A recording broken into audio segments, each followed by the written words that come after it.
Hello बच्चों, कैसे हैं आप लोग? सभी बढ़िया हैं। तो हमारा चैप्टर चल रहा था सप्लाई का, और सप्लाई के चैप्टर में हमने अभी तक थोड़ी बहुत बातें डिस्कस कर ली थी, लेकिन एक बार आ जाओ हम वापस से उन्हीं बातों को एक बार रिपीट करते हैं। सप्लाई का मतलब क्या होता था? सप्लाई का मतलब था कि वो क्वांटिटी ऑफ गुड्स, वो क्वांटिटी जो प्रोड्यूसर क्या चाहता है, बेचना चाहता है, और उतना वो एबल भी है। मतलब मार्केट के अंदर भी डिमांड कितनी भी हो, हमें इस बात को भूल जाना है। एक बार हमने पहले भी बात की थी कि जब हम सप्लाई का चैप्टर बात करेंगे, सप्लाई के चैप्टर में हम सिर्फ और सिर्फ किसके पॉइंट ऑफ व्यू से बात करेंगे? हम सिर्फ और सिर्फ प्रोड्यूसर के पॉइंट ऑफ व्यू से बात करेंगे कि एक प्रोड्यूसर कितनी गुड्स की क्वांटिटी सप्लाई करना चाहता है, मतलब कितना गुड्स की क्वांटिटी बेचना चाहता है। ठीक है, मार्केट के अंदर अलग अलग प्राइस पे, जैसे हम डिमांड के लिए कहते थे, वैसे ही अगर मैं प्रोड्यूसर के पॉइंट ऑफ व्यू से बात करूं तो प्रोड्यूसर ज्यादा क्वांटिटी सेल करना चाहेगा कब? जब उसको मार्केट में क्या मिलेगा? ज्यादा प्राइस मिलेगा किसी कमोडिटी का। जब मार्केट में ज्यादा प्राइस मिलेगा तो वो ज्यादा क्वांटिटी सेल करना चाहेगा। ऑब्वियस सी बात है, क्यों ज्यादा सेल करना चाहेगा? क्योंकि ज्यादा क्वांटिटी सेल करने पे उसको क्या होगा? प्रॉफिट होगा। ठीक है, जैसे मान लेते हैं कि मार्केट के अंदर अगर प्राइस रहता है 10, 20 और 30, अगर मार्केट में प्राइस रहता है 10 तो कंज्यूमर कहता है जी मैं कितनी क्वांटिटी सप्लाई कर सकता हूं? मैं क्वांटिटी 100 सप्लाई कर सकता हूं। लेकिन जब उसका प्राइस क्या हो जाता है? 20 हो जाता है, तो वो कहता है मैं 200 क्वांटिटी सप्लाई कर सकता हूं। जब मार्केट 30 हो जाता है तो वो कहेगा मैं 300 की क्वांटिटी सप्लाई कर सकता हूं। तो मतलब जैसे जैसे प्राइस बढ़ता रहेगा वैसे वैसे प्रोड्यूसर की सप्लाई भी क्या होती रहेगी? बढ़ती रहेगी। ठीक है, अब ये जो 100 है, अलग अलग प्राइस पर, अलग अलग प्राइस पे प्रोड्यूसर कितनी कितनी क्वांटिटी सप्लाई करना चाहता है और कितना एबल है, बताओ। वो तो चाहता तो कितना है? वो सोचता है कि मैं इस 100 की जगह क्या कर दूं? 1000 यूनिट सप्लाई कर दूं। इस 100 की जगह 1000 यूनिट सप्लाई कर दूं। नहीं कर सकता भैया, क्यों? क्योंकि एक प्रोड्यूसर, क्योंकि जो छोटे प्रोड्यूसर होते हैं, मैं यहाँ पे छोटे प्रोड्यूसर्स की बात करता हूँ, उनके पास क्या होता है? एक लिमिटेड रिसोर्सेज होते हैं। उन्हीं लिमिटेड रिसोर्सेज से वो क्या कर सकते हैं? आगे क्वांटिटी सप्लाई कर सकते हैं। ठीक है, चलो अब हम आगे बात करते हैं। ये तो हमारी डेफिनेशन तो हमारी पहले भी हो गई थी। ठीक है, हम बात करते हैं, हमारी जो बात चल रही थी वो कहती है factors affecting supply. Factors affecting supply, ऐसे कौन कौन से फैक्टर्स हैं जिनसे सप्लाई इफेक्ट होती है? बताओ। पहला फैक्टर तो हमारा क्या हो गया? Price of commodity. अगर हम क्या करेंगे बताओ, अगर प्रोड्यूसर को मार्केट में कमोडिटी का प्राइस क्या मिलेगा? ज्यादा मिलेगा, तो वो सप्लाई भी क्या कर पाएगा? ज्यादा कर पाएगा। ये बात तो हमने अभी भी देखी कि प्राइस अगर क्या रहता है? 10 रहता है, तो कंज्यूमर जो है, प्रोड्यूसर जो है वो कितनी सप्लाई करने को तैयार है? वो 100 यूनिट सप्लाई करने को तैयार है। तो सप्लाई इफेक्ट देखने हमें कि सप्लाई कितना इफेक्ट हो रही है। तो अगर प्रोड्यूसर को मार्केट में प्राइस 20 मिलता है तो वो 200 की सप्लाई करने को तैयार है। अगर मार्केट में उसको प्राइस मिलता है 30 तो वो 300 यूनिट सप्लाई करने को तैयार है। तो जैसे जैसे मार्केट में प्राइस बढ़ेगा वैसे वैसे प्रोड्यूसर अपनी सप्लाई भी इंक्रीज कर सकता है। ठीक है, अच्छा एक बात का और ध्यान रखना, जब हम किसकी बात करेंगे? प्राइस ऑफ कमोडिटी, तो इसके साथ में एक वर्ड लिखेंगे, वो क्या है? सेट्रिस पेरिबस। सेट्रिस पेरिबस का मतलब क्या है? इसका मतलब है अदर फैक्टर्स रिमेन कांस्टेंट। मतलब क्या? अदर जितने भी फैक्टर्स हैं जो सप्लाई को इफेक्ट कर सकते हैं, उन सभी को हम मान के चलेंगे वो कांस्टेंट रहेंगे, मतलब वो चेंज नहीं होंगे, वो फैक्टर्स चेंज नहीं होंगे। तो मतलब अगर हम, चाहे ये डिमांड के अंदर था चाहे सप्लाई में है, अगर हम किसी एक फैक्टर को चेंज करते हैं, अगर किसी एक फैक्टर को चेंज करते हैं तो मान के चलेंगे बाकी के फैक्टर्स क्या रहने वाले हैं? कांस्टेंट रहने वाले हैं, वो चेंज नहीं होंगे। ऐसा क्यों है सर? देखो, प्रैक्टिकल लाइफ के अंदर, प्रैक्टिकल लाइफ में ऐसा पॉसिबल नहीं है कि हम कहते हैं जी प्रोड्यूसर का तो सिर्फ प्राइस चेंज होगा, बाकी के फैक्टर चेंज होंगे नहीं सप्लाई के लिए। तो ऐसा पॉसिबल नहीं है। प्रैक्टिकल लाइफ में तो सारे के सारे फैक्टर एक साथ चेंज होते हैं और आपको पता भी नहीं चलता कि ये किस फैक्टर की वजह से इफेक्ट आ रहा है। ठीक है, या किस फैक्टर की वजह से कितना इफेक्ट हो रहा है। लेकिन हमें इसको समझने के लिए हमें क्या करना पड़ता है? बाकी के फैक्टर्स को कांस्टेंट रखना पड़ता है ताकि हमें समझ अच्छे से आ सके। अब बताओ, अगर मैं कह दूं कि सारे फैक्टर चेंज हुए इसलिए सप्लाई चेंज हो रही है, तो फिर ये पता लगाना मुश्किल होगा कि प्राइस बढ़ने की वजह से सप्लाई कितनी चेंज हुई है। ठीक है, अच्छा ये हमारा पहला फैक्टर है। हम क्या कह रहे हैं कि अगर जो कमोडिटी हम सेल करने जा रहे हैं, जैसे मान लेते हैं कि ये प्रोड्यूसर जो है वो क्या सेल करता है, ये चॉकलेट सेल करता है, और अगर चॉकलेट सेल करता है, अगर मार्केट में इसको चॉकलेट का 10 रुपए प्राइस मिलता है तो ये 100 क्वांटिटी सेल करता है। अगर 20 रुपए प्राइस मिलता है तो ये 200 क्वांटिटी सेल करता है, और 30 मिलता है तो 300 क्वांटिटी सेल करता है। तो इसका मतलब अगर मैं बोलूं कि प्राइस और क्वांटिटी सप्लाइड, इन दोनों में अगर मैं रिलेशन देखूं तो वो क्या है, प्राइस के बढ़ने में क्वांटिटी सप्लाई भी बढ़ रही है, और प्राइस के कम होने पे क्वांटिटी सप्लाई कम भी हो रही है। तो मतलब कैसा रिलेशन हो गया, डायरेक्ट रिलेशन है किनके बीच, या पॉजिटिव रिलेशन है किनके बीच, प्राइस और कमोडिटी के बीच में। ठीक है, ये हमारा पहला फैक्टर। सेकंड फैक्टर हमारा क्या है, price of related commodity. Related commodity का मतलब अदर प्रोडक्ट, कोई भी हो सकता है, वो कोई भी प्रोडक्ट हो सकता है। मान लेते हैं कि एक प्रोड्यूसर दो तरीके की चॉकलेट जो है वो दो तरीके की चॉकलेट सेल कर रहा है, किटकैट भी सेल कर रहा है और दूसरा कैडबरी भी सेल कर रहा है। ये दो तरीके की चॉकलेट सेल कर रहा है और दोनों का प्राइस क्या मिलता है, अभी 10 रुपए मिलता है प्राइस, दोनों का प्राइस क्या मिल रहा है, 10 रुपए। हमारा प्रोडक्ट कौन सा है, किटकैट। ठीक है, हमारा प्रोडक्ट कौन सा है, किटकैट प्राइस है। तो हमें किसकी सप्लाई देखनी है, किटकैट की सप्लाई देखनी है। जब मार्केट में प्राइस 10 रुपए चल रहे हैं, किसका, कैडबरी और किटकैट दोनों का, तो किटकैट की सेल कितनी हो रही है, 100 यूनिट्स की। किटकैट की सेल कितनी हो रही है, 100 यूनिट्स की। अब हम क्या कह रहे हैं कि किटकैट का प्राइस तो चेंज नहीं हो रहा, किटकैट का प्राइस चेंज नहीं हो रहा, अदर प्रोडक्ट है जो उसका प्राइस चेंज हो रहा है। इसका प्राइस क्या हो गया, 10 रुपए से लेके 15 रुपए। इसका प्राइस क्या हो गया, 10 रुपए से 15 रुपए। तो मेरे को ये बताना, एज ए प्रोड्यूसर आप ज्यादा किसको सेल करोगे, किटकैट को सेल ज्यादा करोगे या कैडबरी को सेल ज्यादा करोगे। तो आप ज्यादा सेल किसको करोगे, एज ए प्रोड्यूसर सोचना, इस बार कंज्यूमर नहीं सोचना, ये ध्यान रखना। एज ए प्रोड्यूसर आप किसको ज्यादा सेल करोगे, कैडबरी को ज्यादा सेल करोगे, क्योंकि उसमें आपको प्राइस क्या मिल रहा है, ज्यादा मिल रहा है, तो आपका प्रॉफिट भी क्या होगा, ज्यादा होगा। तो मतलब अगर आपको इसको ज्यादा सेल करना है तो फिर इसको कम करना पड़ेगा। क्यों सर, क्योंकि इकोनॉमिक्स में हम मानते हैं कि हमारे पास रिसोर्सेज लिमिटेड है, तो यहां से कुछ रिसोर्सेज निकाल के आपको कहां पे लगाने पड़ेंगे, कैडबरी में लगाने पड़ेंगे। आपको यहां से रिसोर्सेज निकाल के कैडबरी में लगाने पड़ेंगे। तो कैडबरी में अगर रिसोर्सेज लगाओगे तो मतलब आप वही ज्यादा सेल करोगे।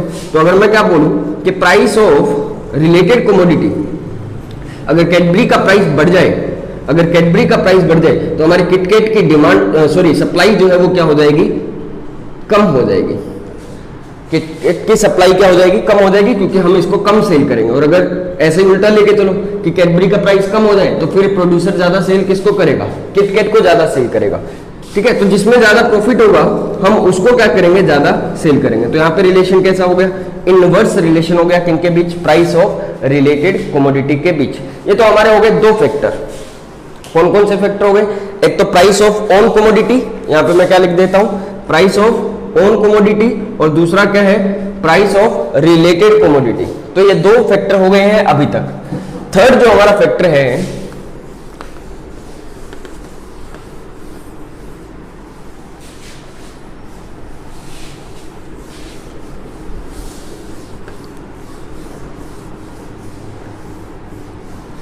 वो हमारा क्या है, थर्ड फैक्टर है प्राइस ऑफ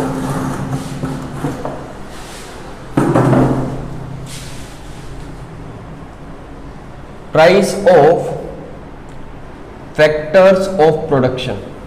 मतलब क्या है सर, फैक्टर ऑफ प्रोडक्शन का मतलब एक बार के लिए हम क्या समझेंगे, इनपुट। इनपुट का मतलब जैसे कि रॉ मटेरियल।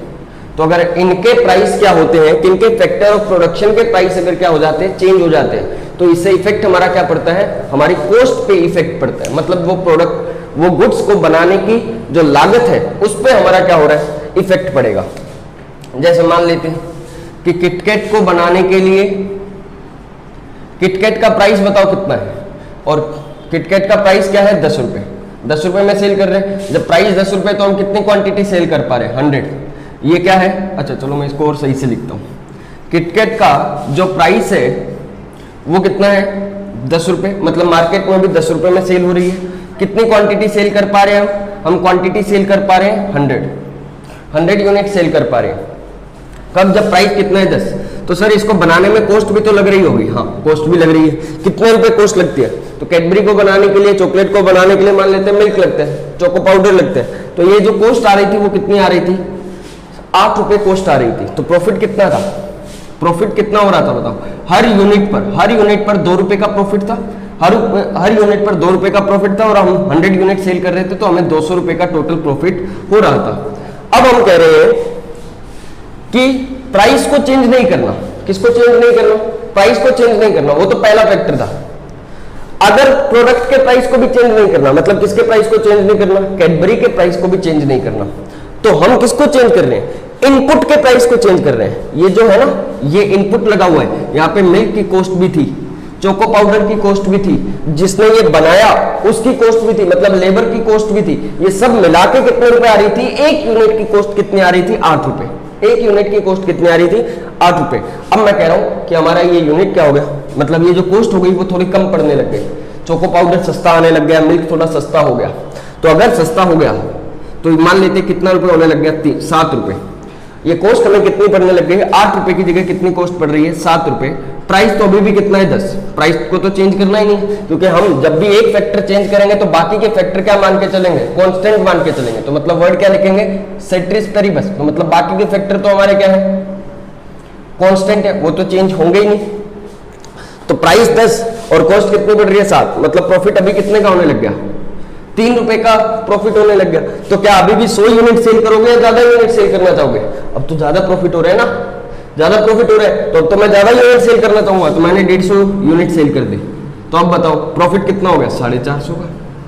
प्रॉफिट कितना हो गया? 450 का। तो अगर मेरी कॉस्ट कम हो जाए, अगर मेरी कॉस्ट कम हो जाए, लागत कम लगने लगे, तो मैं उस चीज को ज्यादा सेल करने लगता हूं, उस चीज को ज्यादा सेल करने लगता हूं, क्योंकि मेरा पर यूनिट प्रॉफिट बढ़ गया है, तो मैं तो ज्यादा बेचूंगा, तो मेरे को तो और ज्यादा प्रॉफिट आएगा।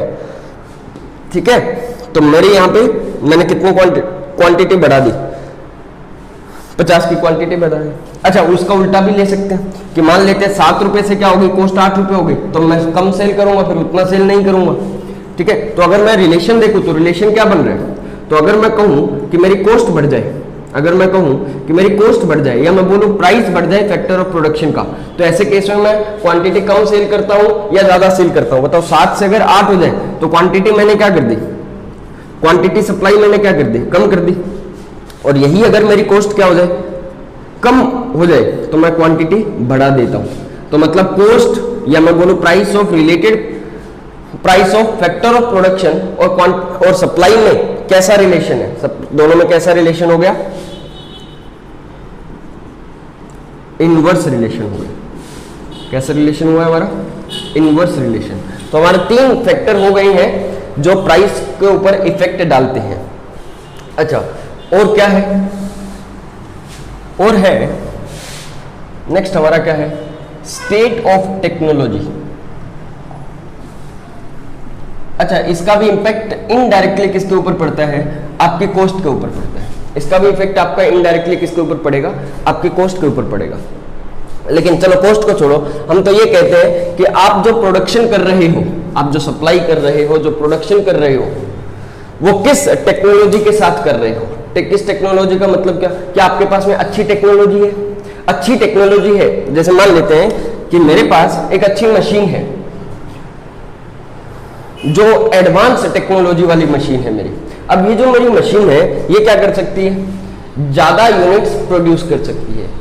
सिंपल सी बात है, ज्यादा यूनिट्स प्रोड्यूस कर सकती है, कम खर्चा लेती है, ज्यादा यूनिट्स प्रोड्यूस कर सकती है, तो मैं सेल भी क्या कर पाऊंगा? ज्यादा सेल कर पाऊंगा, है ना? और यही अगर मेरे पास क्या हो, पुरानी टेक्नोलॉजी है, डीसीपीटी, जैसे ऐसे और सुनो, ये मेरे पास मशीन 1, मशीन 1, ये मेरे पास मशीन 2, 2 मशीन है मेरे पास। ठीक है, 2 मशीन। ये मशीन जो है वो मेरी क्या है? एडवांस टेक्नोलॉजी वाली मशीन है। और ये क्या है? ऐसे पिछड़ी हुई, मतलब बचती ज्यादा है, काम कम करती है, बैकवर्ड टेक्नोलॉजी वाली मशीन है। अच्छा, ये मशीन जो है वो मेरा क्या कर देती है? एक दिन में मेरे को 1000 1000 यूनिट्स प्रोड्यूस करके देती है किसी चीज का, ठीक है, जिस चीज का मैं प्रोडक्शन करता हूँ कितने यूनिट्स बना के देती है मेरे को 1000 यूनिट्स, और ये मशीन जो है वो मेरे को कितना बना के देती है 600 यूनिट्स। ये बैकवर्ड टेक्नोलॉजी की थी, मेरे को बताना मैं ज्यादा सेल कहाँ कर पाऊंगा भाई, अगर सेल ज्यादा करनी है तो यही कर पाऊंगा, क्योंकि जब बनते ही ज्यादा यहाँ पे हैं, इस टेक्नोलॉजी से ज्यादा गुड्स बन रहे हैं, तो मैं सेल भी तो इधर ही कर पाऊंगा ना, सेल भी तो इधर ही कर पाऊंगा। तो बताओ, अगर अच्छी टेक्नोलॉजी होगी तो सप्लाई रिलेशन अगर बनाते हैं, अगर एडवांस टेक्नोलॉजी है,